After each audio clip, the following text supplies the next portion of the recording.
Salam sejahtera Malaysia, terima kasih kerana menonton video-video dalam channel ini. Sebelum kita mula, jangan lupa untuk tekan tombol subscribe, share, like dan komen. Let's go!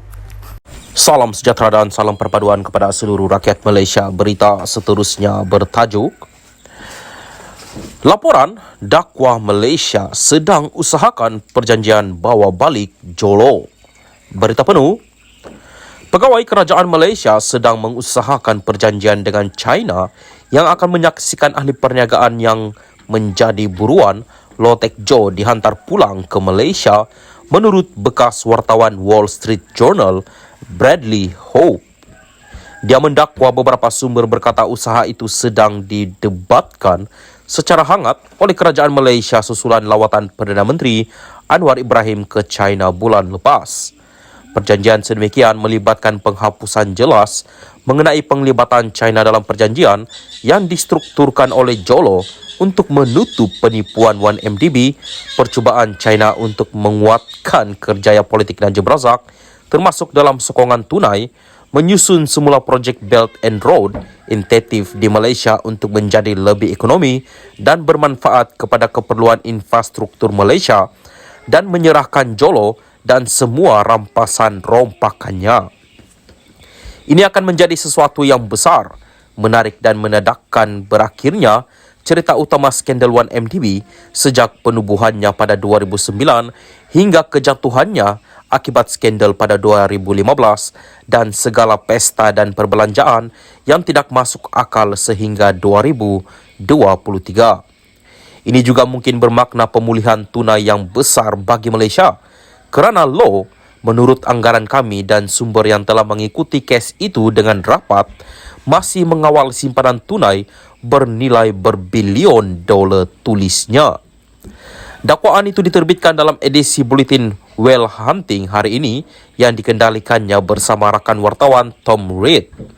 Kedua-duanya adalah pengarang bersama buku Billion Dollar Whale yang mengupas mengenai peranan Law dalam skandal 1MDB. China sebelum ini menafikan berkali-kali bahawa mereka memberikan perlindungan kepada Jolo. Tetapi laporan bahawa dia bersembunyi di negara itu masih berterusan. Merumitkan keadaan, Malaysia tidak mempunyai perjanjian ekstradisi dengan China. Hope menjelaskan bahawa perjanjian itu akan menjadi perjanjian yang sensitif dan mencabar bagi kedua-dua negara untuk menyelesaikannya. Saya hanya berspekulasi, tetapi saya bayangkan kedua-dua pihak mahu membuat pengumuman positif ini. China tidak mahu mempunyai apa-apa liputan tentang bagaimana program Belt and Road itu dipenuhi dengan rasuah dan percubaan untuk manipulasi atau memaksa kerajaan berdaulat. Mereka tidak mahu sesiapa pun membincangkan Jolo sebagai ejen perisikan China selama beberapa tahun. Malaysia mahu membaiki hubungannya dengan China, tetapi juga meminta keperluan Jolo dan mencapai syarat yang lebih munasabah dari segi ekonomi dengan China dalam projek Belt and Road. Dari satu segi, kedua-dua pihak tidak mahu Jolo bercakap.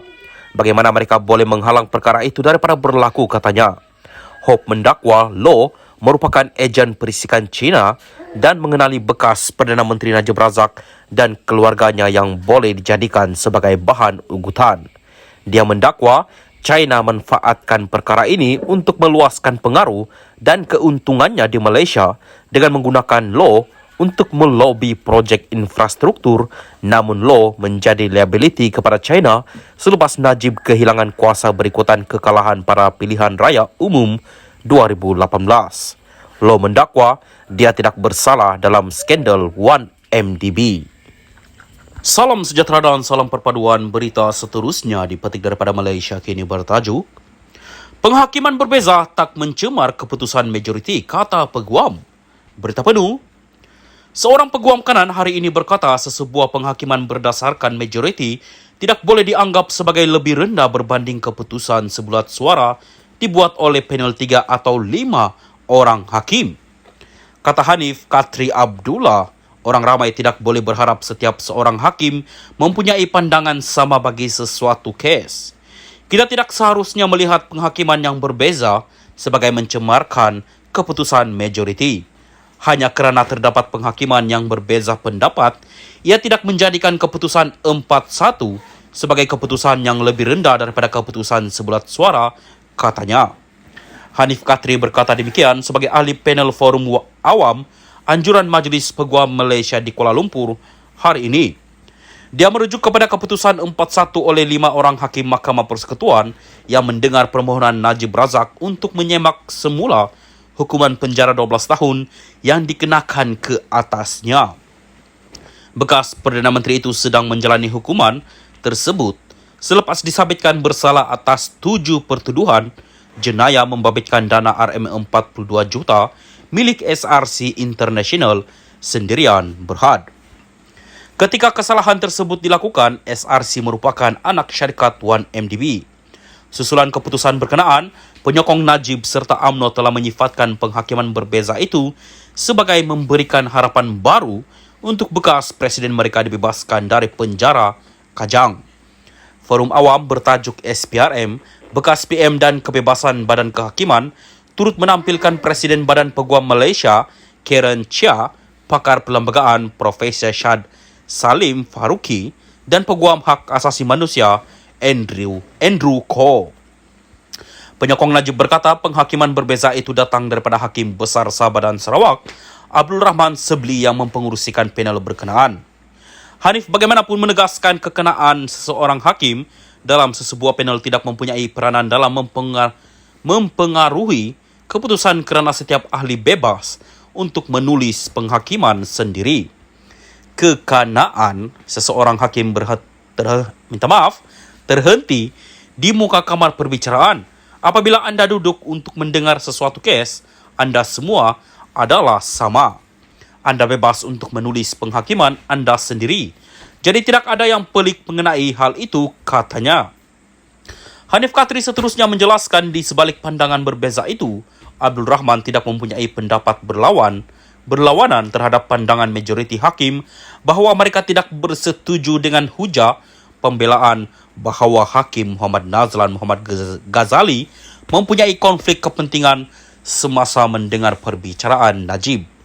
Sementara itu, Chia yang mengulangi pandangan Hanif Katri bahawa Abdul Rahman tidak menyentuh hal berkaitan rayuan utama, menekankan kepentingan kemuktamadan dalam mana-mana prosiding undang-undang.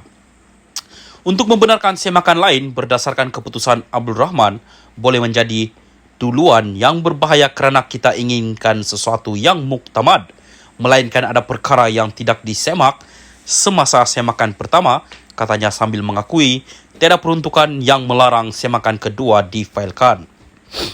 Syed Salim pula berkata yang di Pertuan Agong dalam menyampaikan keputusannya atas nasihat Lembaga Pengampunan boleh mengambil kira apa-apa perkara yang berkaitan. Dalam kes Najib, katanya, perkara itu termasuklah pertuduhan lain yang sedang dihadapi bekas Perdana Menteri itu di mahkamah. Syed Salim berkata tidak seperti dalam bidang kuasa lain, apabila pengampunan boleh diberikan sebelum sabitan, keputusan sedemikian adalah tidak berperlembagaan di Malaysia. Forum petang tadi itu turut dihadiri Ketua Pasukan Pembelaan Najib, Muhammad Syafi'i Abdullah.